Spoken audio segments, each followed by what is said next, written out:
Good morning class. और कल मैंने नेशनल इन्वायरमेंटल ट्रिब्यूनल एक्ट को अपलोड किया था और उसी क्रम में आज मैं नेशनल ग्रीन ट्रिब्यूनल एक्ट 2010 को अपलोड कर रहा हूँ और उम्मीद कर रहे हैं कि आपको अच्छा लगा होगा। ये सभी बच्चों के लिए है जो लॉ पढ़ रहे हैं और पीसीएस जुडिशरी की तैयारी कर रहे हैं। कोई क्यूरी रहे तो आप पूछ सकते हैं, बहुत अच्छी चीज़ें हैं इसमें, बहुत सारी जानकारियाँ हम लोग अपलोड करते हैं। आज इस क्लास को हम लोग जो पढ़ने जा रहे हैं, इसको शुरू करने से पहले एक आपको मैं छोटी सी जानकारी जो बच्चे इन्वायरमेंटल साइंस के हैं उनको मैं देना चाहता हूँ।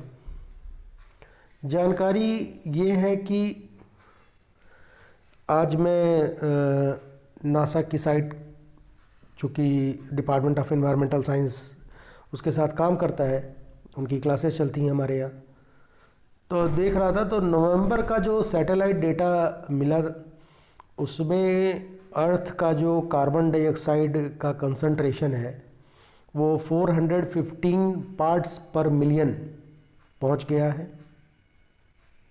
और ये डेटा जो मेज़र हो रहा है ये लगातार 1958 से किया जा रहा है। फिर दूसरा जो ख़तरनाक न्यूज़ देखने को मिला कि उसमें पता चला है कि नासा के लोगों ने रिपोर्ट किया कि लैंड एरिया में जो टेरेस्ट्रियल, जिसको हम कहते हैं टेरेस्ट्रियल इकोसिस्टम है, वो बहुत ही कम मात्रा में कार्बन डाइऑक्साइड को एब्जॉर्ब कर रहे हैं। और ये जो एब्जॉर्प्शन ऑफ कार्बन डाइऑक्साइड है ये लैंड एरिया पे जो था, पहले लैंड एरिया में जितना कार्बन डाइऑक्साइड एब्जॉर्ब होता है ग्लोबली वो 86% है। और चूँकि carbon dioxide green house gas भी है तो इसको हम लोग जो देख रहे हैं वो एक थ्रेट है, एक वार्निंग है कि बढ़ते हुए तापमान के कारण, क्योंकि मैंने प्रीवियसली एक वीडियो में मैंने पढ़ाया भी है इकोलॉजी के कि जैसे जैसे टेम्परेचर बढ़ेगा वैसे वैसे प्लांट्स की कार्बन डाइऑक्साइड को एब्जॉर्ब करने की क्षमता घटने लगती है। मैंने प्रॉपर्टी में बताया है, इन्वायरमेंट वाला जो वीडियो है, अगर आपने उसको देखा होगा तो उसमें है। एक्चुअली में सॉल्युबिलिटी ऑफ द गैस जो होती है वो डायरेक्टली प्रोपोर्शनल टू जो होता है वो आपका टेम्परेचर होता है। जैसे हम टेम्परेचर को इंक्रीज करेंगे, टेम्परेचर बढ़ाएंगे तो कार्बन डाइऑक्साइड जो कि गैसियस फॉर्म में है ओशन में डिज़ोल्व होती है, वो उसकी सॉल्युबिलिटी कम होने लगेगी।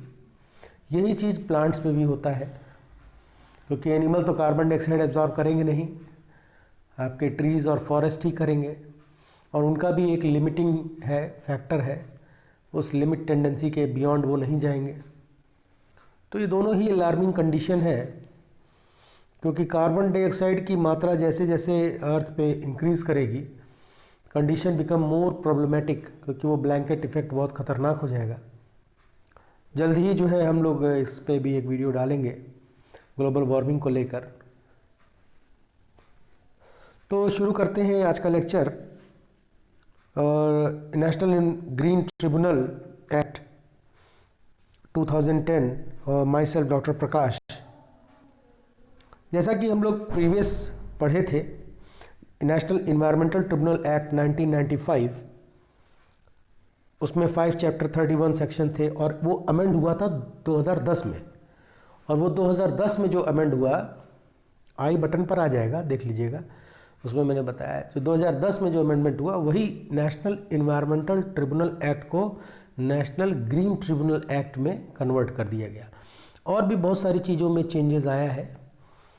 जो प्रीवियस चैप्टर्स हम लोगों ने नेशनल इन्वायरमेंटल ट्रिब्यूनल में पढ़ा था 1995 के, वो इस तरह थे, और आज जिस चैप्टर को पढ़ेंगे वो चैप्टर का थोड़ा सा लुक चेंज रहेगा। कॉम्प्रिहेंशन के लिए जो मैंने कंसीडर किया था कि national environmental national green tribunal rule जब बना 2010 में, वो 26 नवंबर 2010 से इनेक्टेड हो गया, लागू हो गया। रूल में 4 चैप्टर हैं, 26 सेक्शन है, एक फॉर्म है, वो GSR 927E के अंतर्गत आया।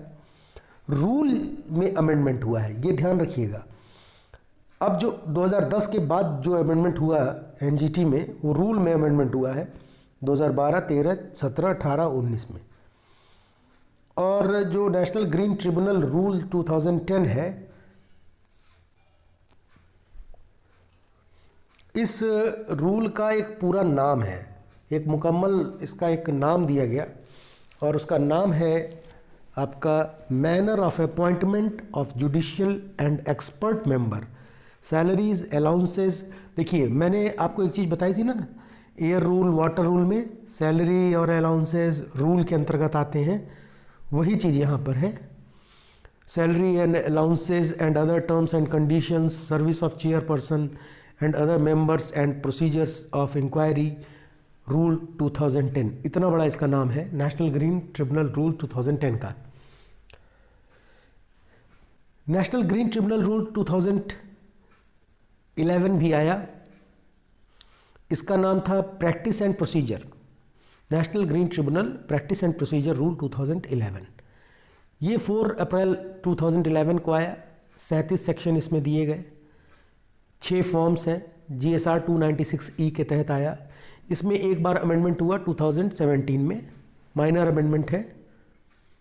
फिर नेशनल ग्रीन ट्रिब्यूनल रूल 2011 में एक और आया, 11 में ही आया, वो 4 अप्रैल को आ गया, और वो था फाइनेंस एंड एडमिनिस्ट्रेटिव पावर को लेकर। इसीलिए जो 2011 में 4 अप्रैल को जो ग्रीन ट्रिब्यूनल रूल आया, तो उसको कहा गया national green tribunal finance and administrative power rule 2011 के नाम से वो जाना जाता है। इसमें फाइनेंशियल ट्रांजैक्शन कैसे होंगे, फाइनेंशियल प्रोसीजर्स क्या है, एडमिनिस्ट्रेटिव पावर्स क्या है, क्योंकि सारे के सारे जुडिशियल मेंबर हैं इसमें, तो जाहिर सी बात है कि पावर तो बहुत अच्छे खासे हैं इनके पास। और कोई जो है, जैसे कहते हैं कि कोई रुकावट नहीं है इनके डिसीजन लेने में, स्वतंत्र बॉडी है।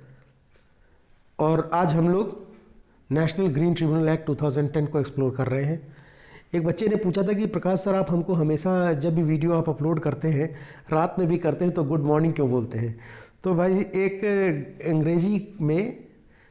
अंग्रेजी ग्रामर में वो कहा जाता है कि अगर आप 24 घंटे में एक बार किसी से मुखातिब हों तो उसको गुड मॉर्निंग आप कह सकते हैं। तो खैर, ग्रामेटिकली मैं यहाँ सही हूँ। नहीं, अच्छा लगा आपको। देखिए, कोई भी प्रश्न आप पूछिए, आप स्वतंत्र हैं, क्योंकि अगर स्टूडेंट जो है किसी टॉपिक को लेकर क्यूरी नहीं करेगा, क्वेश्चन नहीं पूछेगा, डिस्कस नहीं करेगा, तो वो टॉपिक उसको क्लियर कभी नहीं होना है। और discussion is the best way to clear any concept. और एजुकेशन में तो डिस्कशन तो एकदम मैंडेटरी है। अगर क्लास में पढ़ा रहे हैं, आपसे कोई स्टूडेंट क्वेश्चन ही नहीं पूछ रहा है, इट मीन्स कि यू आर नॉट टीचिंग, या वो उनको समझ में नहीं आ रहा है। दोनों ही कंडीशन है, दोनों ही कंडीशन लगेगी। यहाँ पर जो टीचिंग का मेथड है, ये ब्लेंडेड लर्निंग की तरह उस तर्ज पे है। और इसमें क्या है कि हम सिंगल एक तरफ से कम्युनिकेट कर रहे हैं, पर हमको अपने चैनल पे ये जानकर बड़ा गर्व होता है कि उधर से बच्चे भी हमसे कम्युनिकेट करते हैं वाया कमेंट। जिन बच्चों का मैं कमेंट में देखता हूँ क्वेश्चंस, तो मुझे अच्छा लगता है कि चलो किसी काम में तो ये मैं टेक्नोलॉजी को ला रहा हूँ, और बहुत ही इम्पोर्टेंट है, हम इसका पॉजिटिव वे में प्रयोग कर रहे हैं, और अच्छी बात है। पूछिए क्वेश्चन, आप पूछेंगे क्वेश्चन, तभी हमारा मनोबल और बढ़ेगा, और मैं मेहनत करूँगा, और वीडियोस आपको मिलेंगे। और जो है, ये नेशनल ग्रीन ट्रिब्यूनल एक्ट 2010 में आया, act number 19 of 2010। Enactment date इसकी 2 जून 2010 है। इन्फोर्स्ड हुआ 18 अक्टूबर 2010 में। इनैक्टमेंट डेट और इन्फोर्समेंट डेट में क्या है कि इनैक्टमेंट ऑफ द पार्लियामेंट से उसको पास कर दिया गया, और फिर इन्फोर्स्ड हो गया 18 अक्टूबर 2010 में। इसमें 5 चैप्टर हैं, सेक्शन 38 हो गए, 3 शेड्यूल आए इसमें।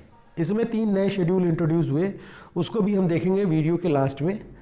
सब्सिडरी ऑर्डर 2569E 2569E के तहत जो है ये एक्ट हमको मिला।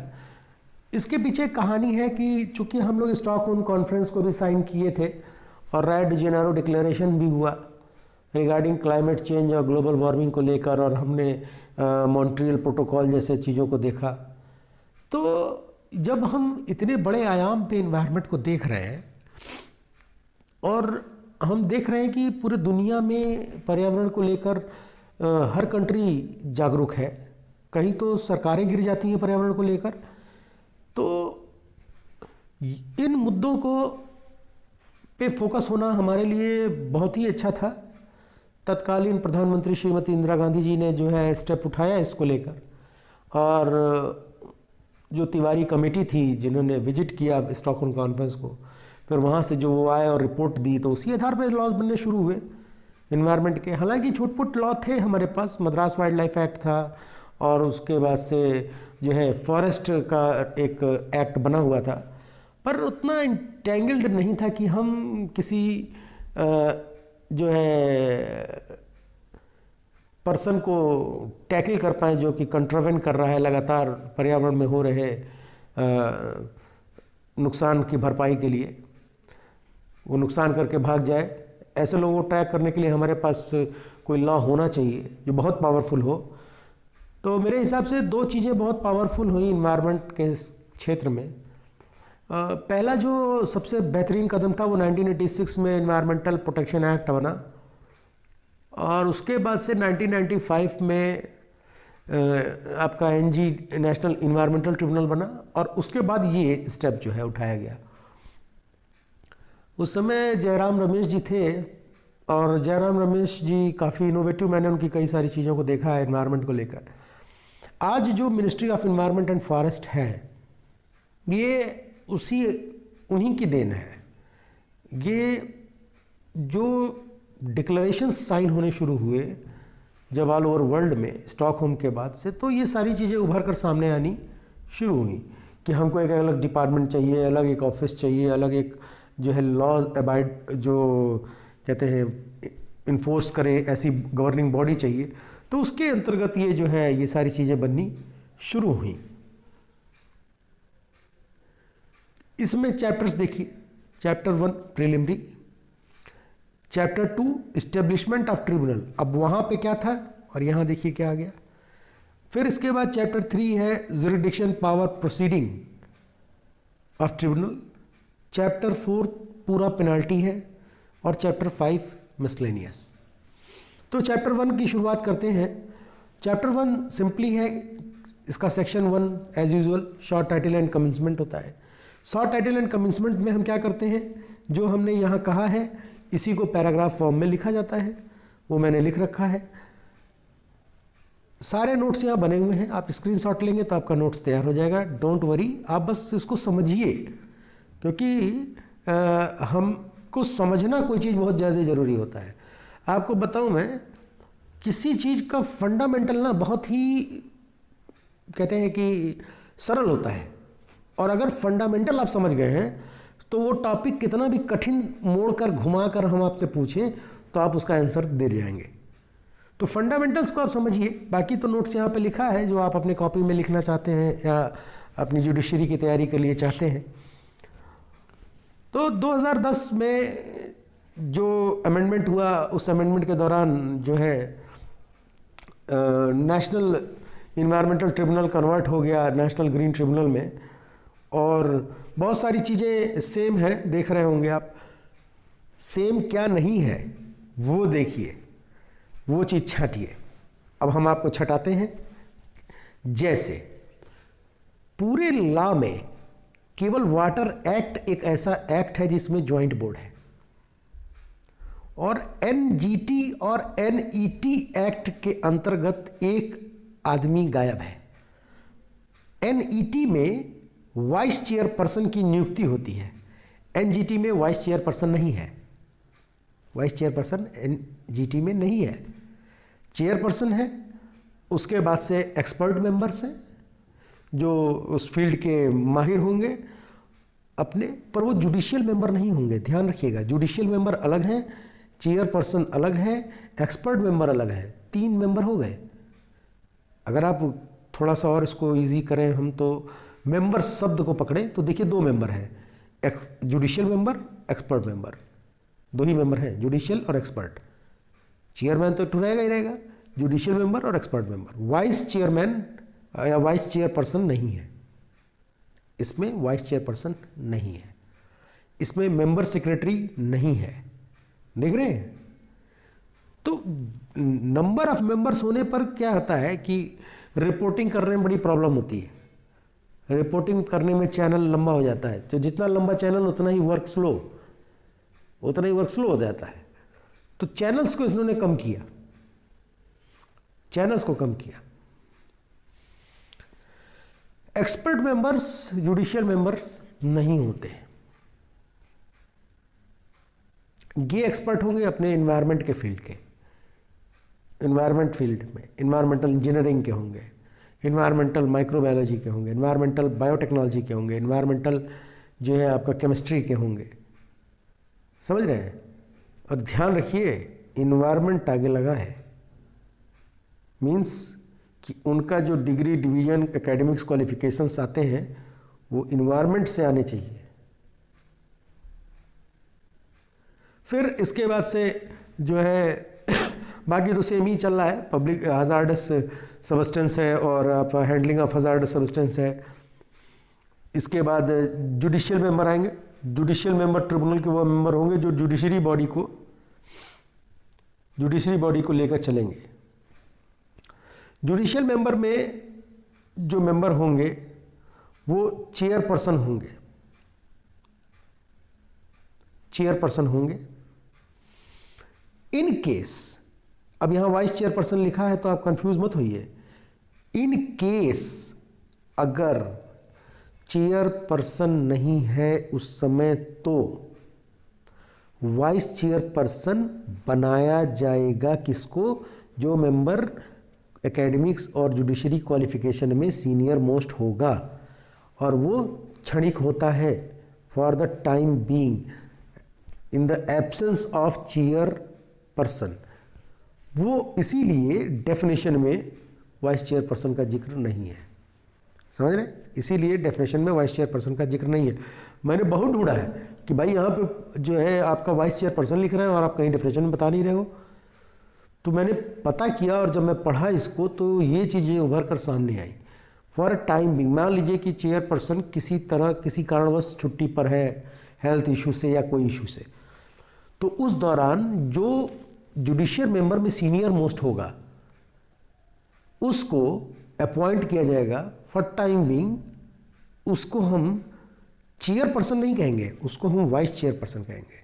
In case of national green tribunal, पर नेशनल इन्वायरमेंटल ट्रिब्यूनल में क्या था कि वहां पर ऑलरेडी एक वाइस चेयरपर्सन था। ये अंतर है। पर्सन वहां पे क्या था? ओनर, और यहां पे है पर्सन। पर्सन क्या? एक इंडिविजुअल हो। A Hindu undivided family. Why it is considered here a Hindu undivided family in a person के रूप में इनको क्यों कंसीडर किया? क्योंकि, और वो भी हिंदू शब्द का ऐड किया गया। हिंदू अनडिवाइडेड फैमिली का मतलब होता है कि एक कुटुंब, कुनबा, आया बात समझ में? कस्बा, जिसमें एक ही समुदाय विशेष के लोग रहते हों, तो यहां पर उसमें इस शब्द को ऐड किया।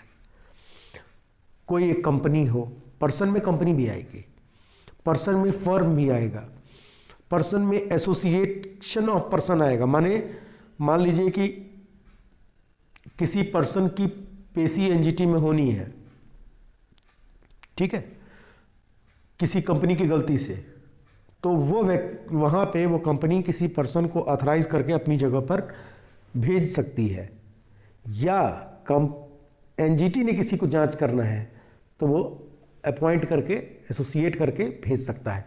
तो यहाँ पर वो दोनों चीज़ें लगती हैं। ट्रस्टी, ट्रस्ट का जो हेड होगा, लोकल अथॉरिटीज़ जो, जैसे मान लीजिए कि पर्यावरण पे कोई, अगर सुल्तानपुर में कोई लोकल अथॉरिटी पे बात होती है, तो लोकल अथॉरिटी में पर्यावरण को लेकर डिपार्टमेंट ऑफ इन्वायरमेंटल साइंस आएगा, KNIPSS सुल्तानपुर का।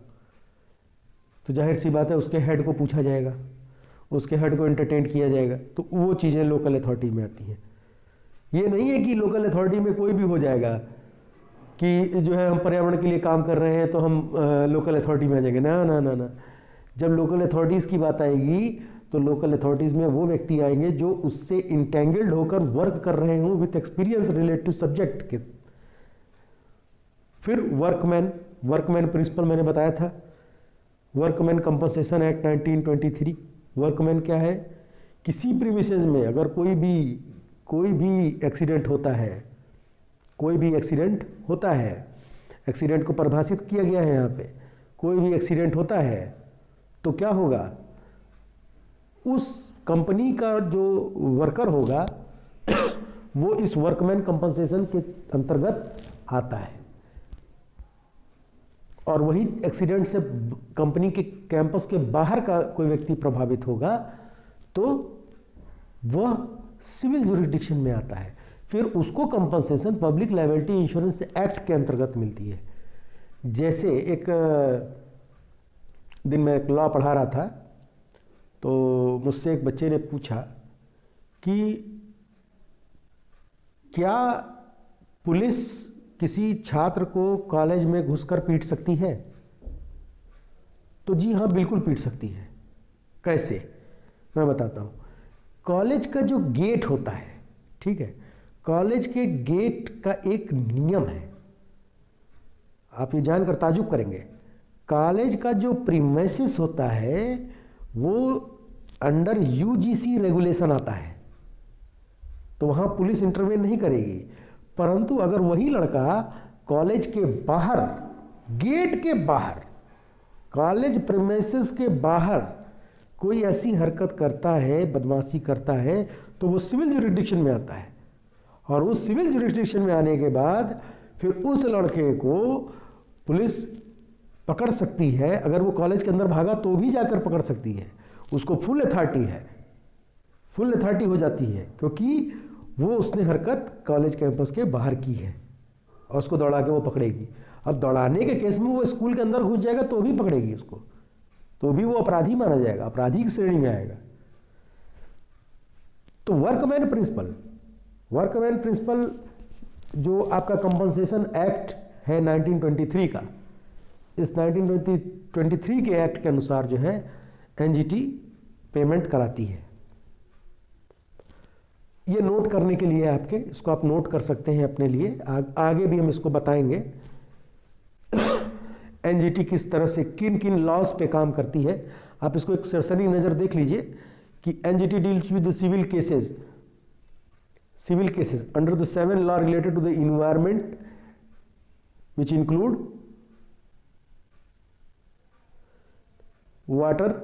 the Water Prevention and Control of Pollution Act 1974, the Water Prevention and Control of Pollution Cess Act 1977. Cess Act means for the use of groundwater, surface water और river water, वो cess बनाया गया अलग। Forest conservation act 1980, the air prevention and control act 1981, environmental protection act 1986, the public liability insurance act 1991, biological diversity act 2002। ये 7 act हैं जिसके तहत NGT कार्य करती है। इसके दायरे में आने पर NGT एक्शन लेती है। ध्यान रखिएगा एक चीज़ आपको, ये सातों के सातों क्या है? एक्ट है, रूल नहीं है, एक्ट है। और NGT जो हम लोग पढ़ रहे हैं ये भी एक्ट है, समझ रहे हैं? और ये इन एक्टों पे अपने एक्शंस लेती है, मतलब कि it is free to intervene in rule. उसको पूरा अधिकार है कि इसमें वाटर रूल और फॉरेस्ट रूल और एयर रूल और इन्वायरमेंटल प्रोटेक्शन रूल, इन सब के अंदर वो इंटरवेन करे, उसको फुल अथॉरिटी मिल जाती है। जैसे किसी घर में आप गए और घर के मुखिया ने आपको जान रहे हैं, आपका मुखिया घर का, तो आप कहे पानी पीना है तो कहा जा पानी पी लीजिए, तो मतलब कि उसने परमिट दे दिया आपको, अब आपको घर का कोई मेंबर रोकेगा नहीं। वही चीज़ है यहाँ, जब वो घर के मुखिया माने लॉ का जो हेड बन रहा है, एक्ट इज हेड, और रूल जो है एक्ट को कार्य करने की प्रणाली कैसे होगी वो रूल में डिस्क्राइब होता है। जब वो एक्ट को ही पकड़ रहा है तो रूल तो उसके अंतर्गत आ ही गए है। तो ये चीज़ अभी आगे लास्ट में डिस्कस होंगी, नोट करने के लिए था, अपने दिमाग में इसको बैठा रही क्योंकि आगे इसको हम लोगों को पढ़ना है। चैप्टर 2 इस्टेब्लिशमेंट ऑफ ट्रिब्यूनल, बहुत सिंपल, वाइस चेयरपर्सन है नहीं, एक फुल टाइम चेयरपर्सन होगा, 20 मैक्सिमम मेंबर होंगे जुडिशियल के, मैक्सिमम 20 मिनिमम 10, 20 एक्सपर्ट होंगे, एक्सपर्ट मेंबर होंगे, ठीक है, 20 एक्सपर्ट मेंबर होंगे, मिनिमम 10। क्वालिफिकेशन क्या होगी जुडिशियल मेंबर की, वो जाहिर सी बात है सुप्रीम कोर्ट या हाई कोर्ट का जज होंगे, जुडिशियल अपॉइंटमेंट होगा उनका, और जो पर्सन अपॉइंट होगा वो लाइफ साइंस से जो है इंजीनियरिंग और टेक्नोलॉजी से रिलेवेंट उसने काम किया हो, इन्वायरमेंट को लेकर, उसने बायोलॉजिकल डाइवर्सिटी मैनेजमेंट और हजार्डस वेस्ट मैनेजमेंट और फॉरेस्ट और पोल्यूशन कंट्रोल पे उसका एक्सपर्टीज हो, तभी उसको रखेंगे। दूसरा है कि उसके पास एडमिनिस्ट्रेटिव एक्सपीरियंसेस हो, 15 ईयर का मिनिमम, 15 ईयर का मिनिमम। ऑन डेपुटेशन जाते हैं लोग इसमें, ऑन डेपुटेशन जाते हैं लोग इसमें। इसके बाद से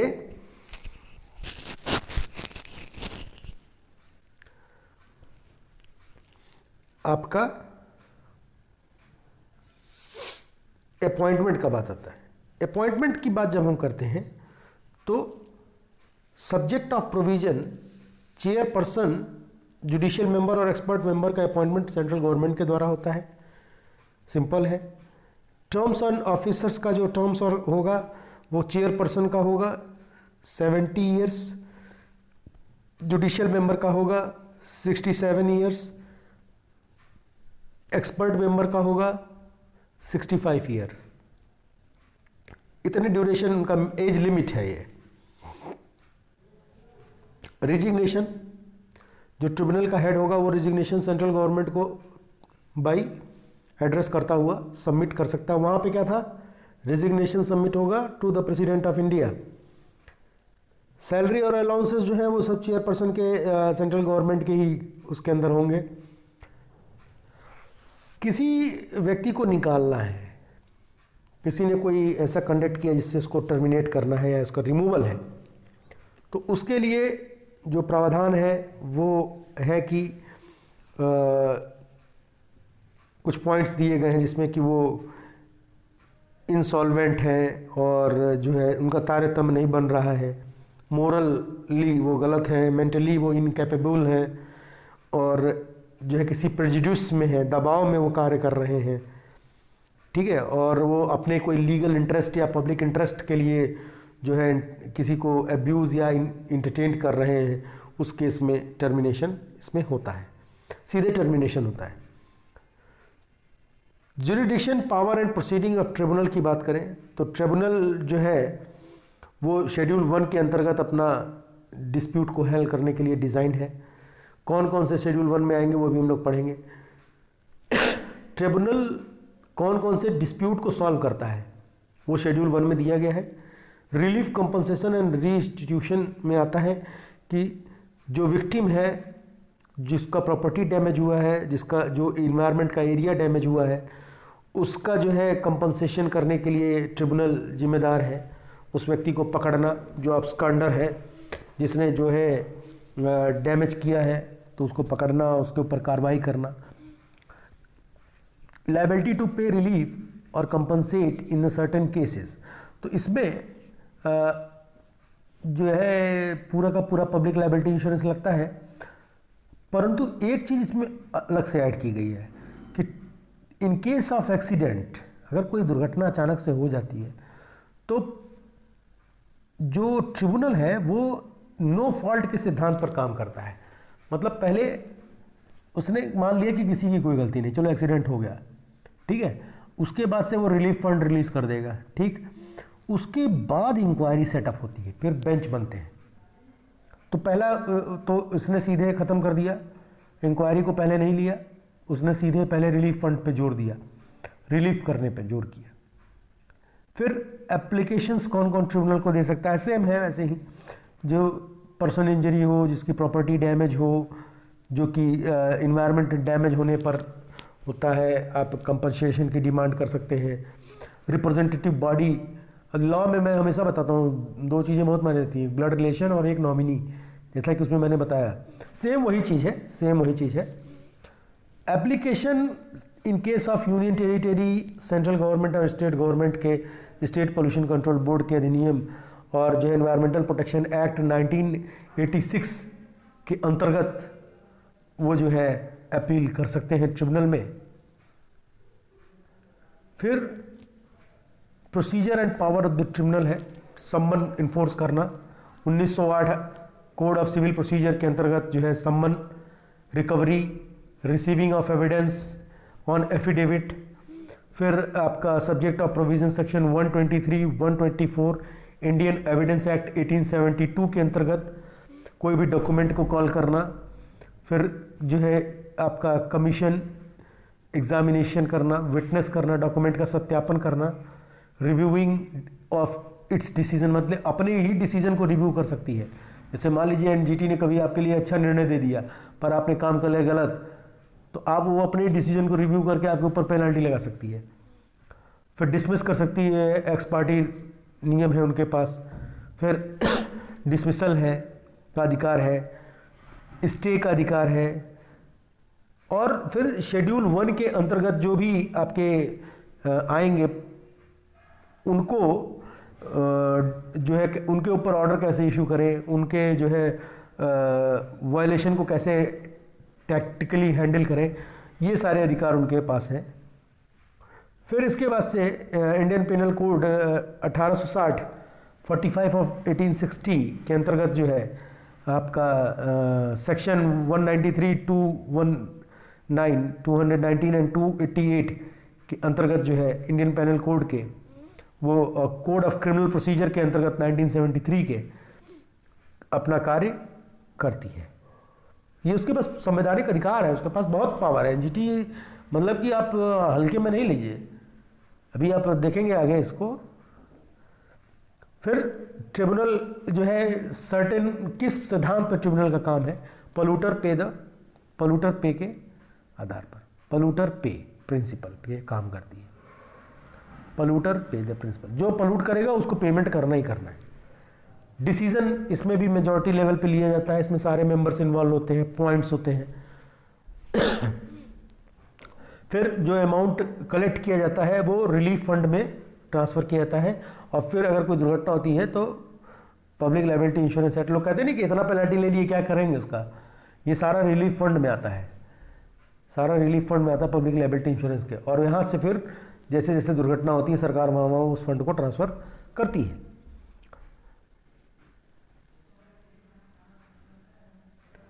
फिर बात आती है पेनल्टी ऑफ ट्रिब्यूनल की, ये सबसे खतरनाक चीज़ है।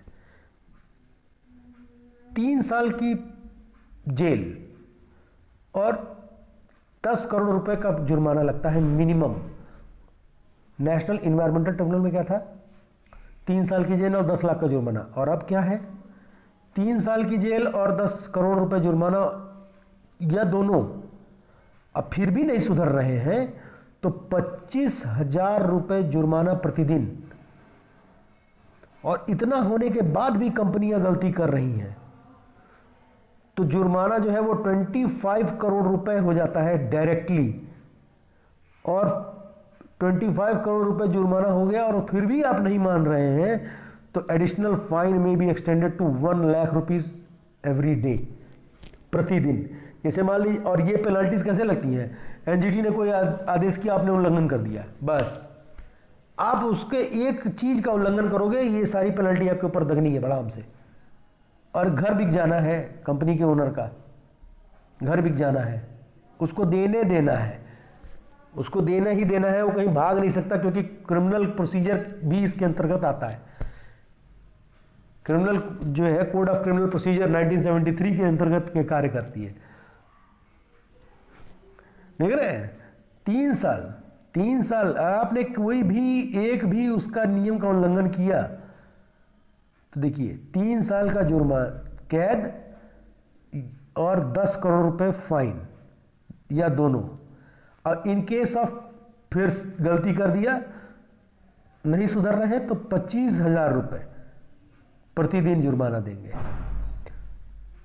अगर मान लीजिए कि सेक्शन 26 सब सेक्शन 1 को आप डिनाई कर रहे हैं, तो आपके ऊपर जुर्माना हो गया फिर 25 करोड़ रुपीस, और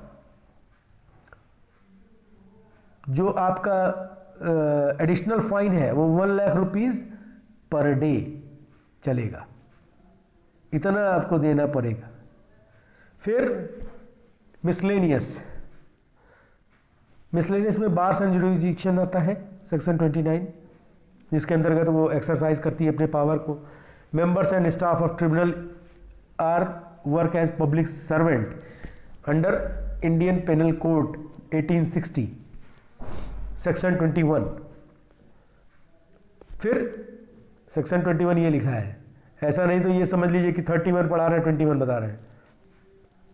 सेक्शन 32 कहता है कि protection of action taken in good faith, इसमें भी गुड फेथ का है। वाइस चेयरपर्सन यहाँ पे भी देखिए इस्तेमाल हुआ है, वाइस चेयरपर्सन शब्द का इस्तेमाल हुआ है। ये गुड फेथ में आपको निर्णय लेने के लिए भी स्वतंत्र होते हैं। वो कब होंगे? जब चेयरपर्सन हॉलीडे वीकेंड्स पे होंगे, और ये appoint for the few days होंगे, पर पावर इनके पास पूरा ऐसा रहेगा, डिसीजन लेने का पावर वाइस चेयरपर्सन के पास इक्वल टू चेयरपर्सन हो जाएगा, पर ये कुछ ही दिन के लिए होते हैं, मनोनीत सदस्य जिनको कहते हैं। फिर सेक्शन 35 कहता है power to make rule, central government के पास पावर है अपना कानून बनाने का। सेक्शन 37 कहता है कि पावर टू रिमूव डिफिकल्टीज, किसी प्रकार का अगर कोर्ट को लग रहा है कि हमको दिक्कत हो रही है, तो समझ रहे हैं ना, डिफिकल्टीज वो रिमूव कर देगी। जैसे मान लीजिए कि पता चले कि कोई पोल्यूशन का फंसा लखनऊ में केस, एनजीटी उसको रिमूव कर देगी, वो सीधे कहेगी तुम दिल्ली आने में तुमको दिक्कत है तो हम ही आ जाते हैं, हमारी ही एक बेंच जाएगी वहाँ इंक्वायरी करेगी। री अपील का जो नियम है वो वही है, 90 डेज के अंतर्गत जो है आप री अपील कर सकते हैं। नेशनल इन्वायरमेंटल ट्रिब्यूनल 1995 की तर्ज पे इसमें भी वही चीज़ें दी गई हैं। शेड्यूल 1 आपने अभी देखा होगा,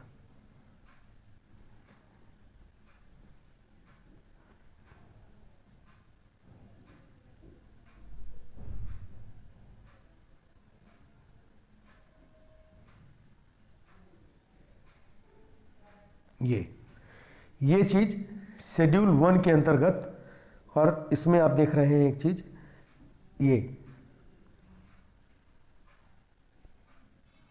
देख रहे हैं शेड्यूल 1, ट्रिब्यूनल डिस्प्यूट किसका किसका निपटाएगी, किसका किसका झगड़ा का निपटारा करेगी वो ट्रिब्यूनल्स। ट्रिब्यूनल डिज़ाइन है शेड्यूल 1 के लिए वाटर सेक्स act, water cess act, forest air environmental protection act, public liability insurance act and biological diversity act 2002 schedule 1 में आते हैं। शेड्यूल 2 में कौन कौन आते हैं? शेड्यूल 2 में आते हैं हेड अंडर द कंपनसेशन और रिलीफ और डैमेज का क्लेम कैसे होगा, वो शेड्यूल 2 के अंतर्गत होगा। शेड्यूल 3 में क्या आएगा? Amendment of certain enactment. अब देखिए कोई भी आप water act, air act, forest act और जो है इसमें आप कोई संशोधन करते हैं तो भी वो एनजीटी के अंतर्गत हैंडल किया जाता है। ठीक है, thank you very much, kindly like and subscribe. अब देख लियो तो एक लाइक कर देना यार, और कोई क्यूरी होगी तो ज़रूर पूछिएगा। हैव अ नाइस डे, खुश रहिए।